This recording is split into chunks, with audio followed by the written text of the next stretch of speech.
Hey guys, this is Andrew with rockclass101.com, and in this week's ukulele lesson, Matt's going to be teaching you a medley from the game Baldur's Gate 3. Now this is a very popular game at the moment, and it just won a ton of awards, rightfully so, but for our purposes, we are here to learn some of the music, which is really, really cool.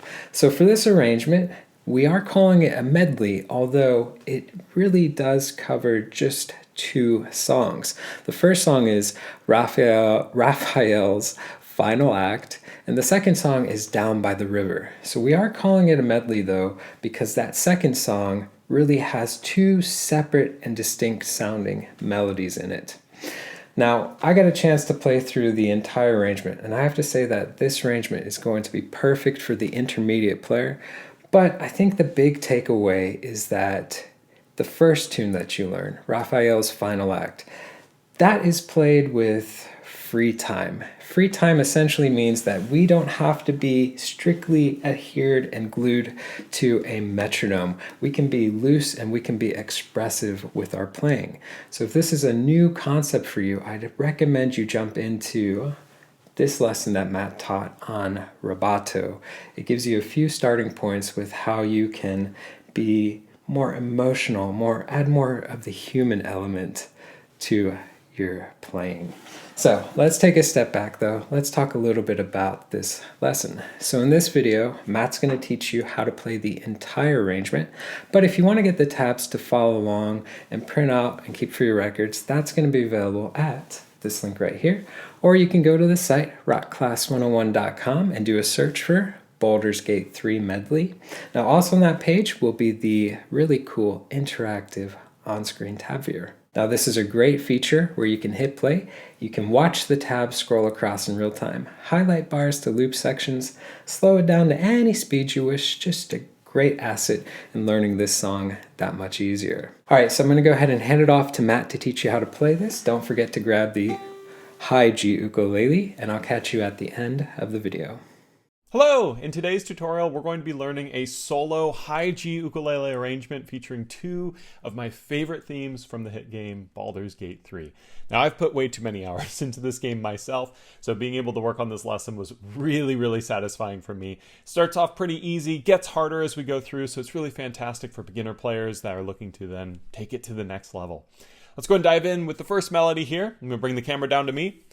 We're going to start with Raphael's Final Act. Best boss battle in any game ever. But enough about that. This part is super fun to play, pretty basic for the first half. Let's go ahead and learn it. We're going to start with a G minor chord. To play that, we're going to take our middle finger, place on the second fret of the C string, ring finger here on the third fret of the E, and then my index finger is going to be here on the first fret of the A string. To kick things off, I'm going to do what's called a rest stroke with my thumb.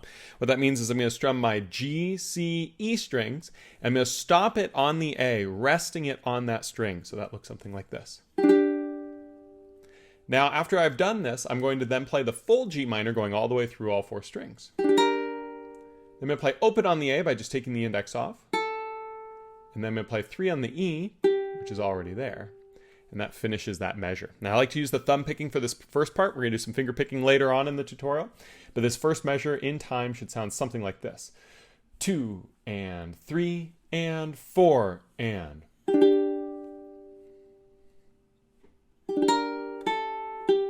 Now as I'm playing these in time, a quick note, it sounds best when you don't play these like if you're playing with a metronome. And so for the sake of the demonstrations here, I will be doing that.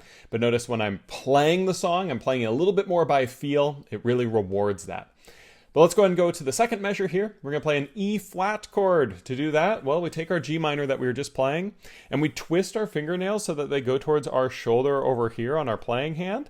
And the middle finger will kick up to the third fret of the C string. See how all the fingernails kind of tilt towards that shoulder? It helps create the good technique. So middle finger here on the third fret of the C string, ring finger here on the third fret of the E, index here on the first of the A. I'm going to strum through with that rest stroke technique again. I'm only going to do the G and the C strings. Then I'm going to play 3 on the E.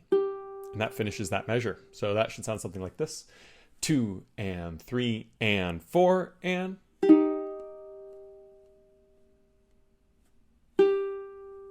And the two of these together, 1 and 2, should sound something like this.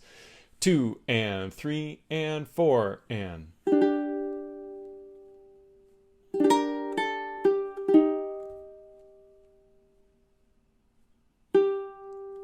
Going into measure 3 now, I'm going to just go back to my G minor. So I'm going to straighten these nails to be more straight up and down, moving the middle finger back down to the 2nd fret of the C.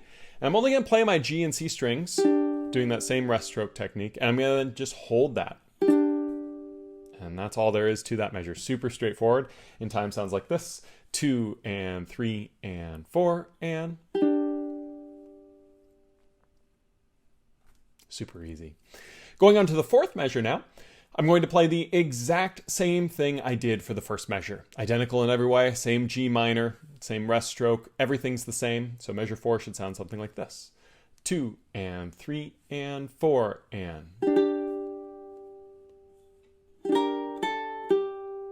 And 3 and 4 together, pretty straightforward, sounds like this. 2 and 3 and 4 and...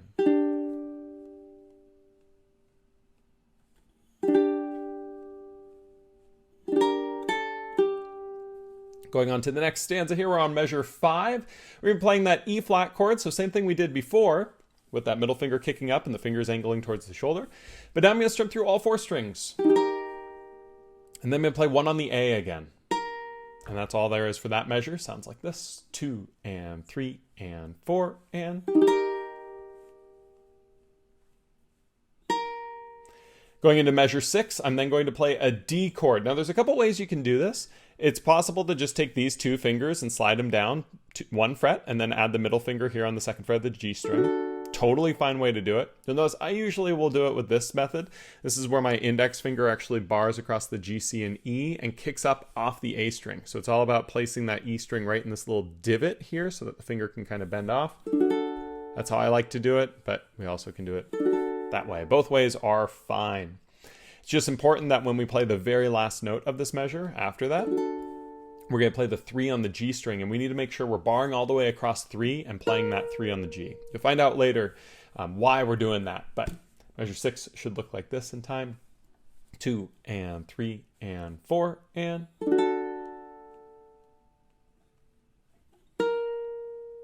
And the 2 together, 5 and 6. 2 and 3 and 4 and...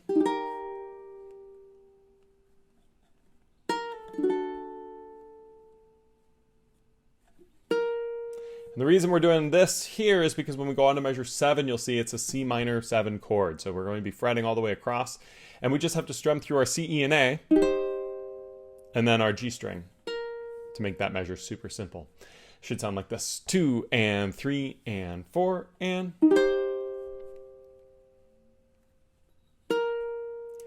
And then as we go into measure 8, we're just going to go back to our basic G minor chord that we played at the start of the song. And we're going to do a rest stroke on the G, C, E, stopping on the A. And in time, that's the whole measure. It's just 2 and 3 and 4 and...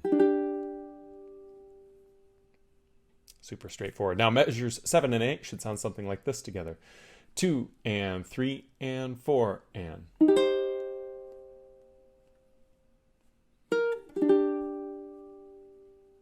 So that you can hear it, here's all of the first part of Raphael's final act. Measures 1 through 8 should sound something like this.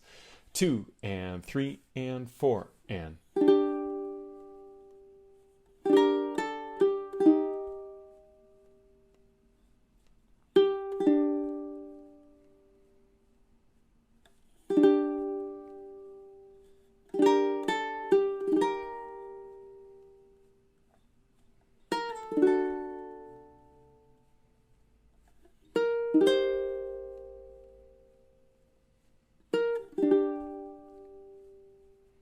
Pretty cool, right?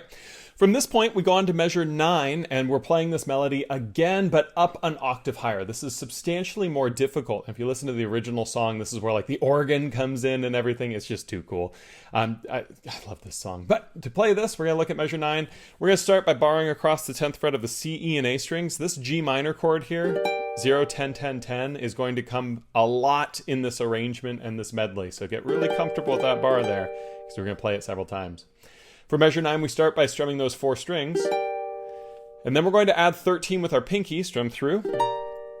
12 with our ring, both on the A string there. And then take it off, and that's that measure. So it starts with all 10, adds 13 with the pinky on the A, then 12 with the ring on the A, then back to 10. Sounds like this in time. 2 and 3 and 4 and. Going into measure 10, we're going to take this bar and we're going to slide it down, and we're going to go all the way to the 6th fret, and then we're going to add our middle finger here on the 7th fret of the C string. You can leave the index barred across these 3 strings if you want. You'll notice for control purposes, I oftentimes will kick it to just these 2, but it's totally fine to leave it across the 3. That middle finger is what's going to be covering the 7, so we're going to strum through all 4 strings there. And then to end this measure, we're going to take our pinky, stretch it out to 10, and strum through. So 10 in time is like this. 2 and 3 and 4 and. And the 2 of these measures, 9 and 10, should sound something like this. 2 and 3 and 4 and.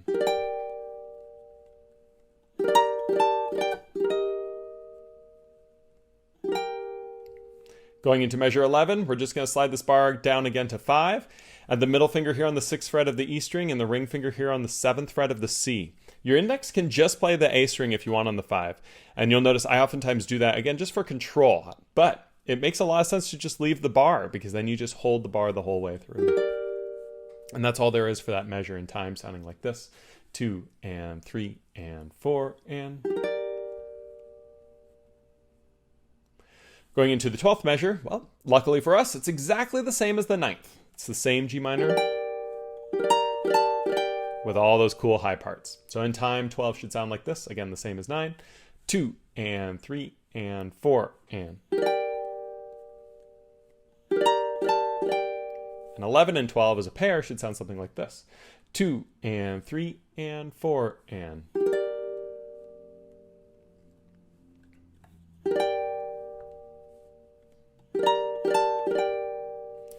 Going now into measure 13, I love this E flat chord. It's super high up the fretboard. Well, we're already here at 10, barred across from the G minor. We're going to add our pinky on 13 of the A, and then we're going to take our middle finger and add it on 11, of the E string. So we have 0, 10, 11, 13. Beautiful chord. We're going to play the 13 again. And that's all there is for that measure. Sounds like this. 2 and 3 and 4 and.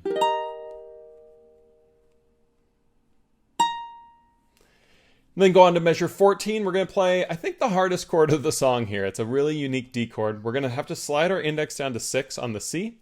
We're going to stretch our ring out to 10 on the E, and our pinky finger here to 12 on the A. This is a beast of a chord, but it sounds very nice. You want to make sure you don't touch the G string with this, just the C, E, and A going through. Then we're going to play 13 on the A, squeaking the pinky right up there. And then that's that whole measure. So 14 sounds something like this in time. 2 and 3 and 4 and.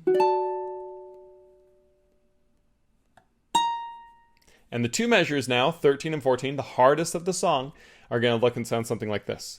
2 and 3 and 4 and. Oh, a little bit of a delay.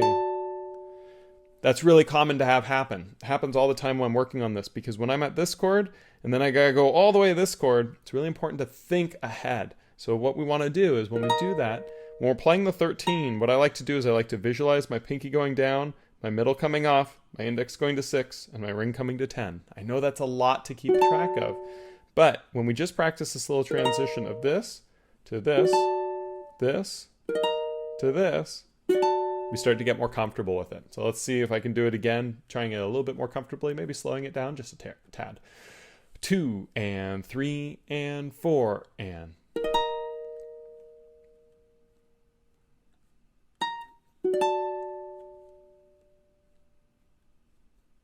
That was a bit better. It's a hard transition.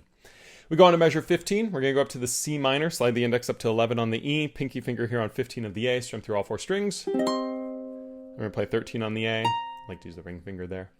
That measure in time, 2 and 3 and 4 and.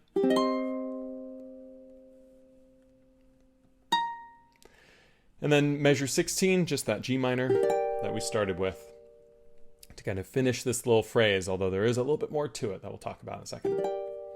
So that measure in time is something like this: 2 and 3 and 4 and. And 15 and 16 should sound something like this: 2 and 3 and 4 and.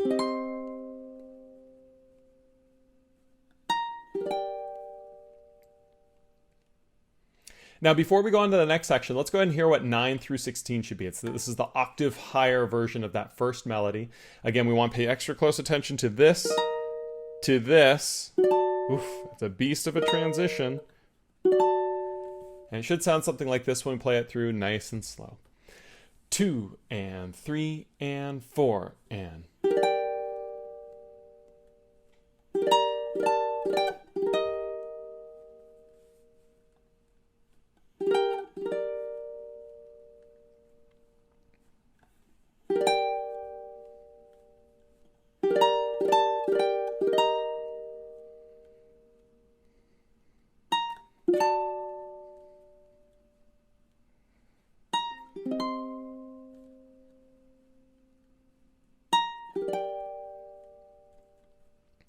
Now again, it helps to play this with a little bit of rubato, so playing it with feeling. You don't have to hold these chords to the metronome like I'm doing right now for this long. It sounds better when you pace it a little bit more naturally.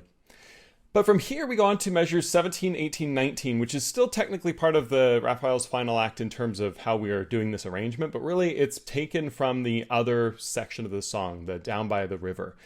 This is going to be a reoccurring phrase, and what it is it's starting with a C minor chord. So we start with this measure 17. We're going to play that same 0, 0, 11, 15. So we just played this earlier, exactly the same index and pinky. And we're going to play 13 and 10 by just taking these fingers and sliding them down. So the index is here on 10 of the E, pinky here on 12 of the A.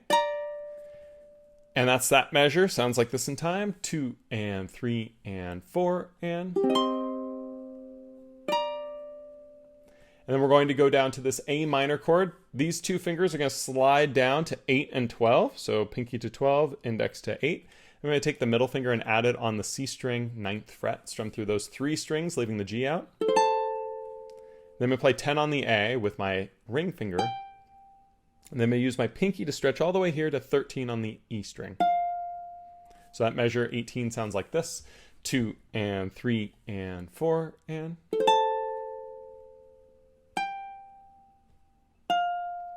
And we're going to give the last measure here too before we pair them. We're going to make them into a triplet here because I'm going to then play this G minor add 9 bar across the 10th fret on my C, E, and A with the index, just like we did for the G minor chord earlier. And then I'm going to take this ring finger and add it here on the 12th fret of the A string, strum through all 4 strings. And then I'm going to take that ring finger off and play just the A string. So in time, 19 sounds something like this. 2 and 3 and 4 and. And these 3 measures together are a really iconic part of this. If you've heard the original soundtrack, you know this sound. It's going to be repeated down in the other sections that we're working on too. And it's going to sound like this in time at this slow speed. 2 and 3 and 4 and.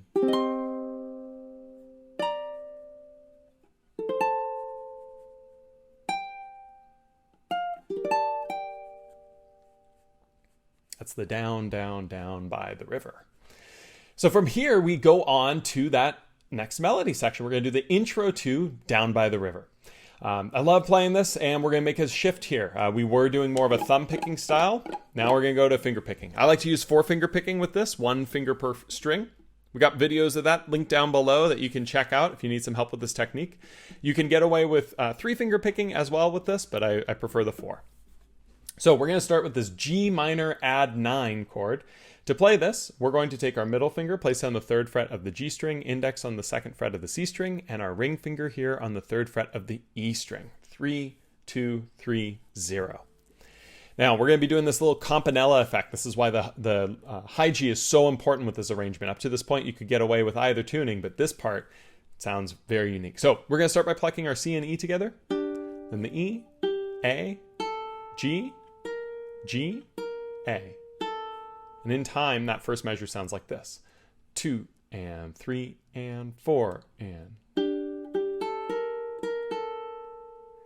Now as we go on to the second measure here of this intro, it's going to be measure 21. We're going to be holding the same shape, and we're going to be playing the E string, and then the E string again, A string, G, A, and G. And so in time, that sounds something like this. 2 and 3 and 4 and the pair, which sounds so cool, 20 and 21 sound like this. 2 and 3 and 4 and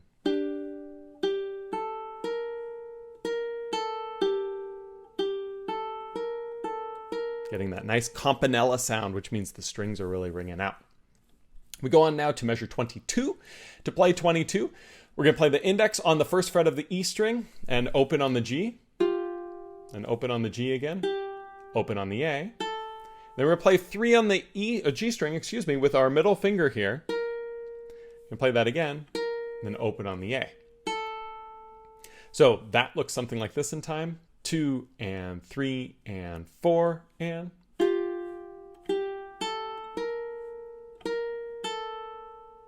going on to measure 23, we're going to add our ring finger here to the 3rd fret of the E string, and we're just holding the middle finger here on the 3rd fret of the G string. The index can stay on one, it doesn't really matter. It's just these two are going to be fretted and played, because I'm going to play the E string, E again, A, G, A, G. So in time that sounds something like this. 2 and 3 and 4 and so those two measures now in time, 22 and 23, should sound something like this. 2 and 3 and 4 and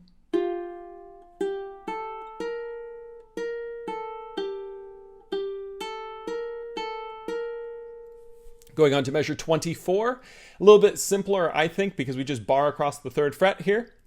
We're going to strike the C, E, and A together. Then we're going to play the A, G, A, G.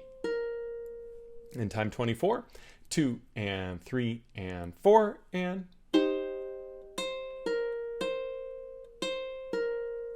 going into measure 25, we're going to just take this bar and add our ring finger here to the 5th fret of the E string, pluck our C and E together, then play the E string without that 5. So we just take it off, keep the bar going, then G, and then we're going to play 3 on the A, and then 5 on the E again by just re-adding that finger. So that measure in time, 25, should be something like this. 2 and 3 and 4 and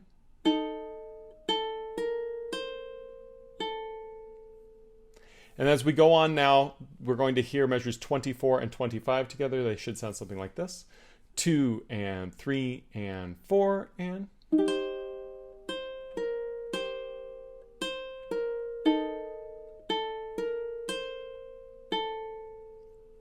then here we go on to measure 26. We're going to be playing a different chord. So we were at this bar. We have to repivot a little bit. What we do is the index comes off everything but the 3rd fret of the G string. The middle finger is going to come over here to the 5th fret of the C string. And then the middle finger comes over to the 3rd fret on the E string, opening the A string. So I'm going to pluck my C and E together. Then 3 on the E, open on the A, 3 on the G, open on the A, G, and then open on the A. So we just hold this chord and play a pretty simple picking pattern. Sounds like this in time. 2 and 3 and 4 and then to end it, we're going to take the index off, add pinky on 5 of the A, play just those two together. So 27, pretty simple. In time, 2 and 3 and 4 and 26 and 27 should sound something like this. 2 and 3 and 4 and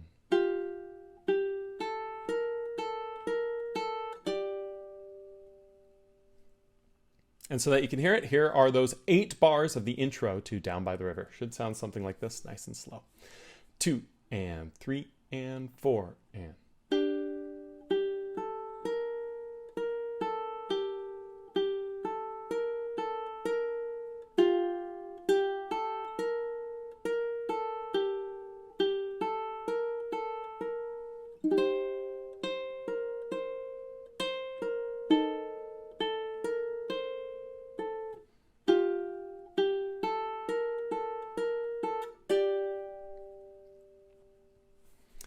Now from here we go into the main melody of Down by the River, and we're going back to a familiar place because we're going all the way up to that 0, 10, 10, 10.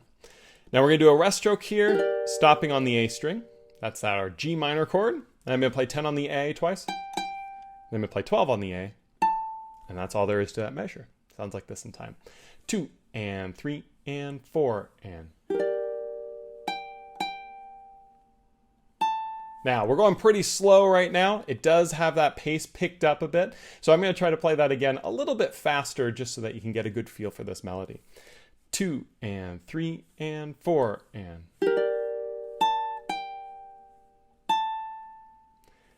And now we're going to go on to measure 29. We go on to this D minor chord. We just take that index finger and we slide it down to the 5th fret on our C and E strings.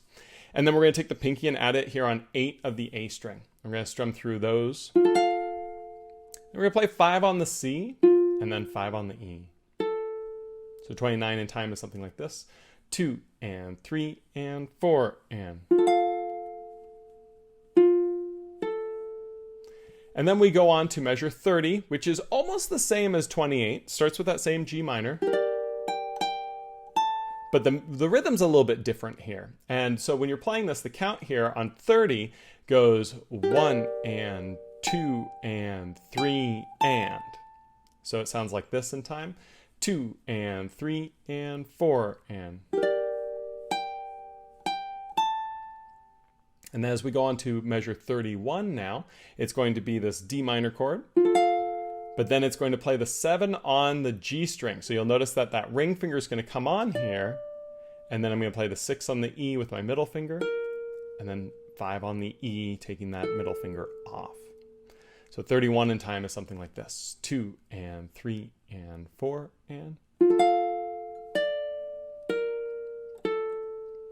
And I think it's important to listen to these 4 as a grouping of 4 measures because the rhythm changes a little bit differently between 28 and 30, and then there's a little bit different of filler between 29 and 31. For the most part, they're the same chords, and it sounds really cool. If you make little mistakes, it doesn't even sound that bad. But 28, 29, 30, and 31 should sound something like this in time. 2 and 3 and 4 and.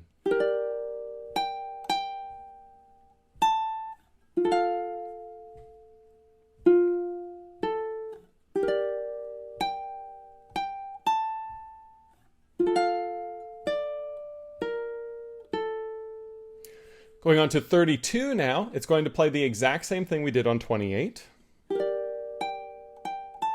But we gotta get that rhythm right. Remember, there's differences in the rhythms here. So the rhythm on 32 was something like this in time. 2 and 3 and 4 and.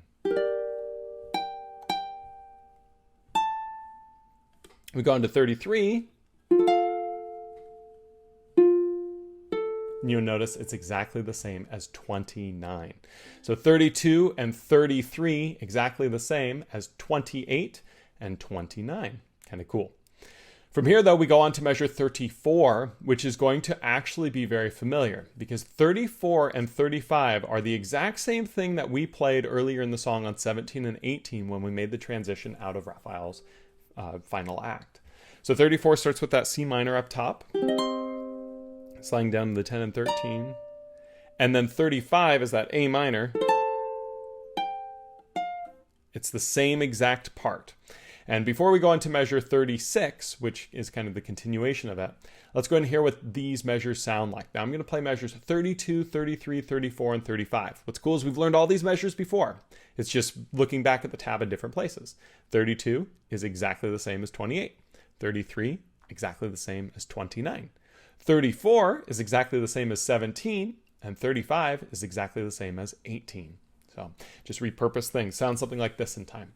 2 and 3 and 4 and.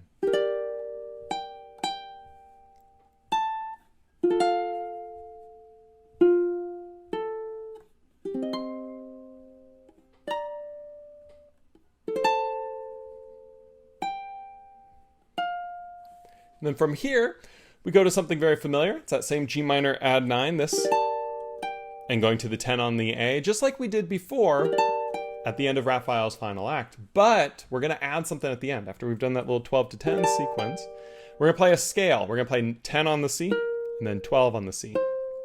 I'll be continuing the next bar, but measure 36 sounds something like this. 2 and 3 and 4 and. As we go on to measure 37, we're going to then play 10 on the E, 11 on the E, 13 on the E. So I'm keeping my index finger barred here, and then I'm just adding the middle finger on the 11th fret there, and then adding the pinky finger up to the 13th, and then 10 on the A, which is already part of the bar.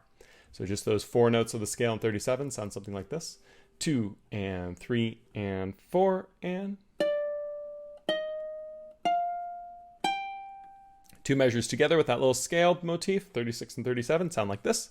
2 and 3 and 4 and.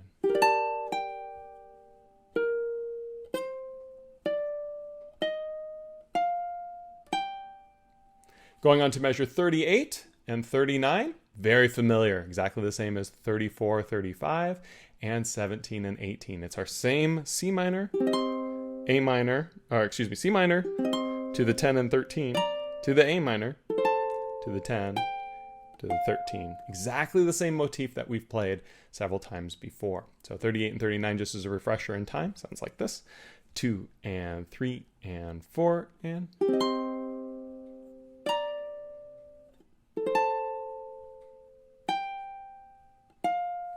So that pinky there on the 13, and then can you guess where we go? Same sort of thing. We go up to that G minor, add 9, 0, 10, 10, 12, and then we take it off for the 10 on the A, and that's our final measure there on measure 40. It's just that same motif we played on measure 19. So in time, measure 40 sounds like this. 2 and 3 and 4 and. And that is the end of this tune. Now I want to draw some extra attention to the practice of 38, 39, and 40, which again is the same as 17, 18, and 19. So that's this part here. When we do this, going down to here, going down to here, to this. It's really hard to get a clean tone there when you're going from this to this 13. The reason we use this 13 on the pinky is because that pinky can hold that 13 while this index slides up to bar across 10, and this ring finger comes onto the 12 of the A, and then we can release and get that G minor. When I was working on this arrangement, it took me a long time to get that really comfortable with a good fingering. And that's what you want to be working on as you get it. Because really, at the end of the day, I think this part right here is the most important part of the whole arrangement. So let's go ahead and hear what this whole thing sounds like now for the entire Down by the River melody, right? So this is starting at measure 28, going through the end. It should be something like this. 2 and 3 and 4 and.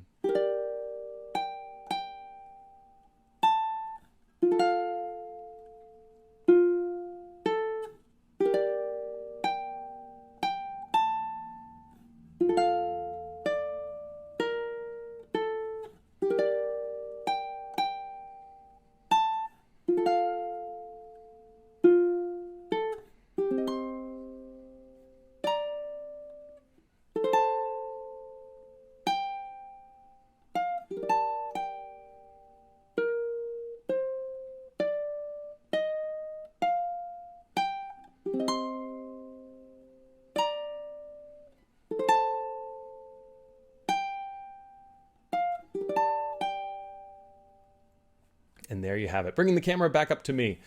This is a super fun medley. The beginning, quite simple and approachable, and it gets quite difficult as you go up. So if you're more of a beginner player and you watch this whole video and you feel very intimidated by the later parts, that's okay. Get comfortable with the early ones and just work your way to it. It's definitely a tricky arrangement, but a lot of fun to play, especially if you're like me and a fan of the game. I can't get these songs out of my head, so of course I had to play them on the ukulele and hopefully help you get them out of your head by playing them on your ukulele too. As always, if you have any questions, feel free to leave them down in the comments below, and be sure to stay tuned here on Rock Class 101 for more lessons. Thanks so much. Hope you have a good time playing Baldur's Gate 3 music on the ukulele when you're not playing it on your computer or PlayStation or Xbox. Take it easy. Thanks so much. See you later. All right, guys, so this week's ukulele lesson was a ton of fun. This is a very popular video game at the moment.